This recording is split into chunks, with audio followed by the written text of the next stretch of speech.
আসসালামু আলাইকুম। সবাইকে রমাদান মোবারক। কেমন আছেন সবাই?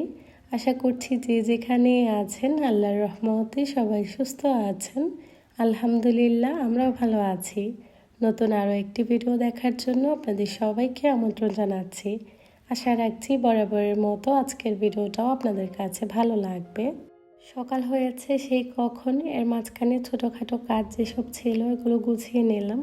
কিছু জার ফাঁকা হয়ে গিয়েছিল যেগুলোতে রিফিল করে নিয়েছি। এই ধরনের ছোট জারগুলোতে একসাথে অনেকটা জিনিস রাখা যায় না ঠিকই, তবে দেখতে অনেক বেশি ভালো লাগে, যার কারণে আসলে নেয়া।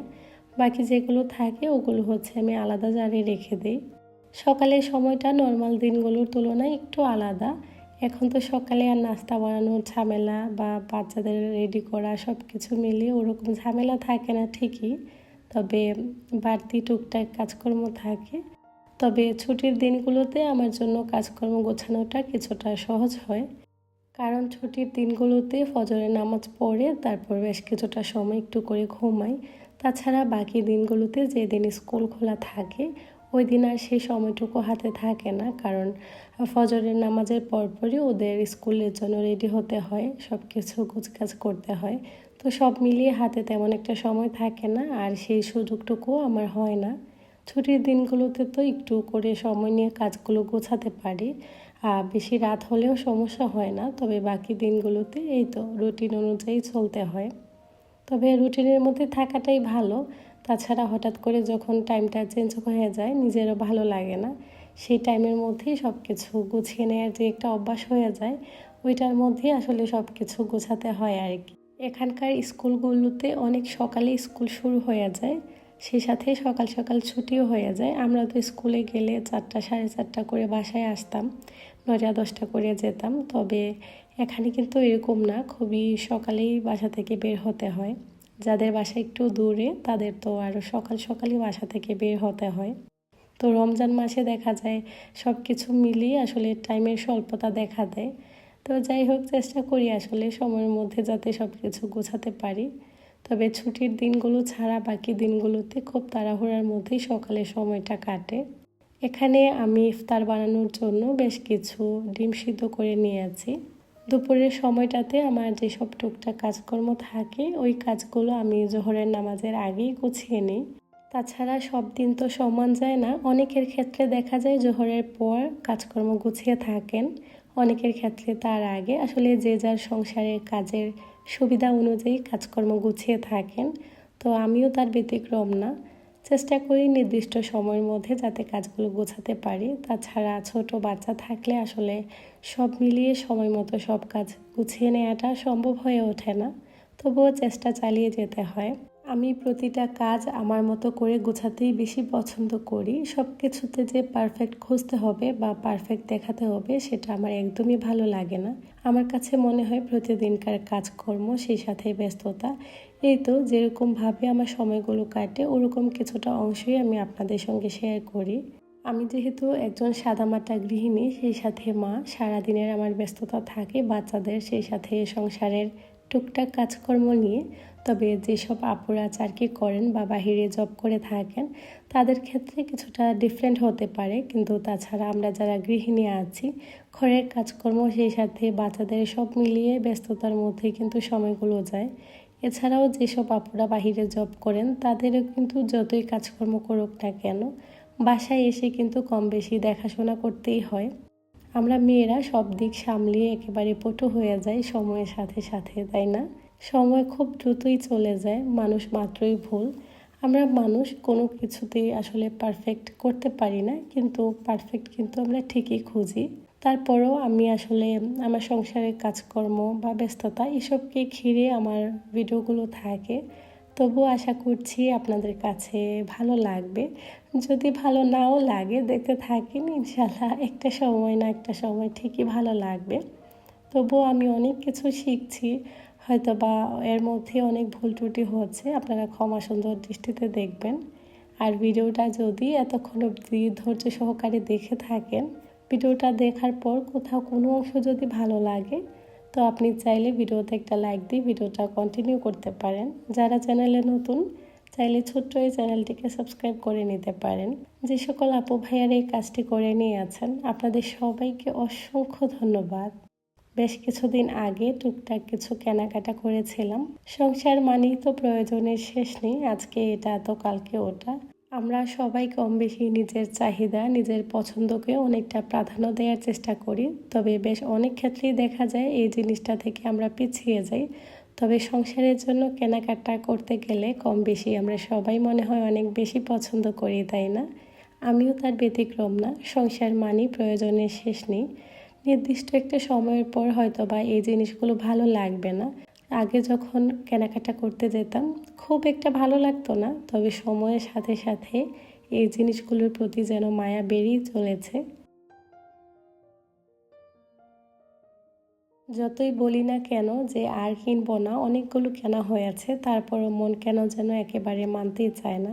বাসায় এসে যখন সব কিছু এলোমেলো করে একসাথে গুছিয়ে রাখার জায়গা পাই না, তখন খুব বিরক্ত নিয়েই বলি যে না আর কিনবো না। তারপরও কেন যেন না সেটা আসলে বলে নিজেকে আটকে রাখতে পারি না।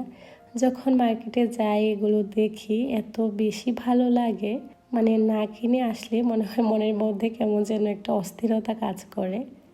তাই যেটা ভালো লাগে টুকটাক নিয়ে নিই আর কি। আসলে আমার নেয়াই হয়। যতই বলি না কেন নিব না বা এটা আমার আছে, তারপরও কেন যেন প্রয়োজন হয়। তাছাড়া এই ধরনের জিনিস কিন্তু হাত থেকে পড়ে খুব সহজে ভেঙেও যায়। এই তো পড়ছে, ভাঙছে, নতুন করে কিনছি, নতুন যুগ হচ্ছে, এরকম করি আর কি। এখানে আমি বেশ অনেকগুলো ছোট সাইজের সিরামিকের বোল, সেই সাথে প্লেট নিয়েছিলাম। এগুলোর দাম যে খুব একটা বেশি ছিল তা কিন্তু না, এক একটা মনে হয় 100-120 টাকা করে ছিল। আর এর মধ্যে কিছু ছিল 200 টাকা করে। আর যে বক্সটা আমি নিয়েছি পেঁয়াজ, মরিচ বা বিভিন্ন ধরনের ছোটোখাটো কাজগুলো গুছিয়ে রাখার জন্য পেঁয়াজ মরিচ কেটে, এটার দাম মনে হয় 400 টাকার মতো নিয়েছে। এটা আমি বেশ কিছুদিন আগে নিয়েছিলাম। এগুলোর দাম কম বেশি সব মার্কেটে এরকমই থাকে, তবে আমি আজকে একটু বেশি দিয়ে নিয়েছি। পরে আবার আমি অন্য একটা মার্কেটে দেখেছিলাম, ওখানে আবার বেশ অনেকটা দাম কম ছিল। তো ওই রকমই থাকে আর কি, 350-400 ওরকমের মধ্যে। তারপর এই যে প্লেটগুলো, এগুলো 120 টাকা করে, আর এটা মনে হয় 220 টাকা নিয়েছে এই প্লেটটার দাম। আর যে ছোট সাইজের ব্লু কালারের মধ্যে প্লেটটা, ওটার দাম নিয়েছে মাত্র 60 টাকা। আর এই ধরনের ছোট সবগুলো বাটির দামই 60 টাকা করে ছিল। আজকে আমি যতগুলো সিরামিক আইটেম নিয়েছি সবগুলোর দামই 250 টাকার মধ্যে ছিল। খুবই অল্প দামে কিন্তু এত সুন্দর সুন্দর বেশ কিছু সিরামিক আইটেম আমি নিয়েছি। আর এই ব্লু কালারের মধ্যে ডিজাইন করা বোলটার দাম ছিল মাত্র 250 টাকা। খুবই সুন্দর ছিল। আর এটার মধ্যে আরও কালার ছিল, তবে আজকে অ্যাভেলেবেল ছিল না। আমি চাচ্ছিলাম অন্য কালার নিতে, কিন্তু পাইনি, যার কারণে এটাই নিয়ে এসেছি। তাছাড়া এটা একেবারে লাস্ট পিস ছিল। আমি চাচ্ছিলাম যে আরও 2-1টা নিয়ে আসবো, কিন্তু পাইনি, পরে একটাই নিয়ে এসেছি। দেখতে এত সুন্দর ছিল এই বোলটা। এটা কিন্তু বেশি একটা বড় না, মানে মিডিয়াম সাইজের থেকেও একটু ছোট আর কি, ওরকম সাইজের। এই তো এগুলোই ছিল আমার আজকের কেনাকাটা। আর প্লেটগুলো আমি লুলু থেকে নিয়েছি। এগুলো এক একটা প্রাইস মনে হয় 325 পয়সা করে ছিল, এরকমই হবে। এখানে একটা কেটেলও নিয়েছি। আমার বাসায় আগের একটা আছে, ওটা দিয়ে কাজ চালানো যায়, তারপর আমি একটা কিনে রেখেছি। এটা বেশ ভালো একটা সেলে পেয়েছিলাম, যার কারণে নিয়েছি আর কি। এটার মধ্যে 3 ধরনের কালার ছিল, সাদা, সেই সাথে গোলাপি আর ছিল কালো। তো আমি কালোটাই নিয়েছি, তবে গোলাপিটা নিতাম তখন না আমার আসলে মনে ছিল না, তো এটাই নিয়ে এসেছি। দেখতে অনেক বেশি ভালো লাগতেছিল। তো এটা এখন আপাতত এভাবেই রেখে দেব। আর এটা নেয়ার পর আসলে চেক করাই হয়নি যে ঠিকঠাক আছে কিনা। তো দেখব, এই জায়গাটা একটু গুছাই, তারপর হচ্ছে আমি একটু পানি গরমে বসিয়ে দিব। এটা চেক করা হয়নি এখনও, আনার পর এভাবেই রেখে দিয়েছি। এই তো রমজানকে ঘিরে টুকটাক ব্যস্ততা, ইফতার বানানো, এইসব মিলেই তো সময়গুলো চলে যায়। ওরকম করে আসলে এক্সট্রা কাজ করার মতো হাতে আর তেমন কোনো সময় এখন রাখি না।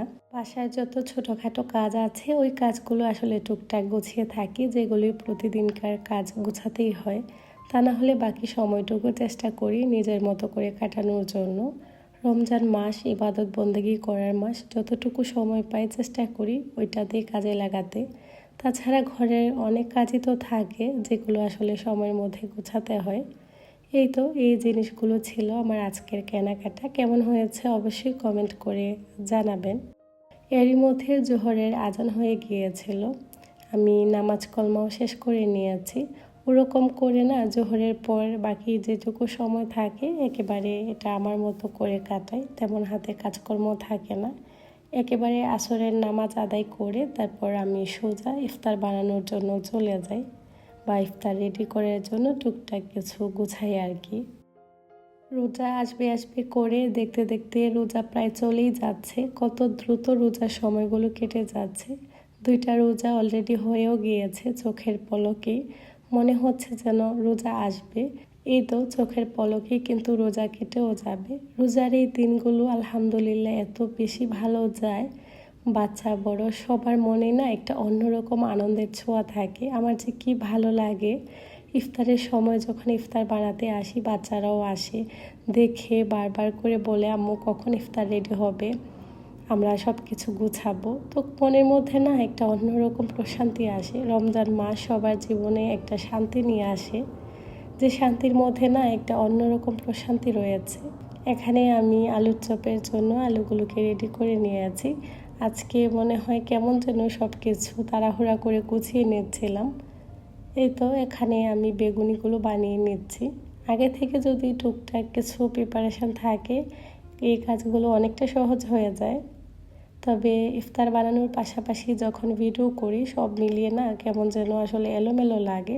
হঠাৎ করে মনে হয় একটা অন্যরকম অভিজ্ঞতা, যার কারণে আসলে ভিডিও করতে গেলে অনেক সময় অনেক ভিডিও ক্লিপ মিসিং হয়ে যায়। যেমন ফোন রেডি করে রাখি কিন্তু ভিডিও করা আর হয় না। গতকালকে ইফতার বানিয়েছিলাম, পাশাপাশি একটু করে ভাবলাম যে ভিডিও ক্লিপ নিয়ে রাখি, পরে আপলোড করে দিব। পরে যখন ইফতার করা শেষ করে দেখলাম, পরে দেখি যে কোনো ভিডিও ক্লিপই হয়নি। এত পরিমাণে মেজাজ খারাপ হয়েছিল, একদমই ভালো লাগছিল না। আমরা যারা একটু করে ভিডিও করি ব্লগে দেওয়ার জন্য, এরকম যদি হয় অনেক বিরক্ত লাগে। আমার সাথে কেন যেন বারবার এরকমই হয়। যে জিনিসটা আমি খুব করে চাই বা অনেক বেশি গুছিয়ে পরিপাটি করে করার চেষ্টা করি, এই জিনিসটা আমার কখনই হয়ে ওঠে না। দেখা যায় ফোন রেখে দিই আর ভিডিও অন করতেই ভুলে যাই। এরকম অনেকবার হয়েছে। কালকে এত পরিমাণে মন খারাপ ছিল যে এত কষ্ট করে আসলে ভিডিও করেছি, কিন্তু পরে দেখি যে আসলে ভিডিওই হয়নি। জানি না কার সাথে এমন হয়, আমার তো প্রায় সময়ই এরকম হয়ে থাকে। তো মাঝে মধ্যে এরকম হতে হতে না এখন আর খুব একটা খারাপ লাগে না, কারণ ইউজড টু হয়ে গিয়েছি। কিছুদিন ধরেই ভাবছি একটু করে মার্কেটে আসবো টুকটাক কিছু কেনাকাটা করার জন্য, পাশাপাশি বাচ্চাদের জন্য কিছু স্ন্যাক আইটেমও লাগবে। তো সব মিলিয়েই তো বাসা থেকে বের হয়েছি তারাবি নামাজ পড়ে। প্রতিদিনই ভাবি যে তারাবির পর বাসা থেকে বের হব, কিন্তু ইফতার করার পর নামাজ কলমা শেষ করে শরীরে আর তেমন এনার্জি থাকে না, ভালো লাগে না। আসবো আসবো করে আর আসা হয়নি। আজকে সোজা চলে এসেছে লোলোতে, যে ছুটির দিন আজকে যদি না যাই পরে আর যাওয়া হবে না। বাচ্চাদেরকে নিয়ে এসেছি, ওরা ওদের পছন্দ মতো টুকটাক কিছু কেনাকাটা করে নিয়েছে। আমি যেসব জিনিসপত্র প্রয়োজন ছিল বাসার জন্য ওগুলোই এখন নিয়ে নিচ্ছি।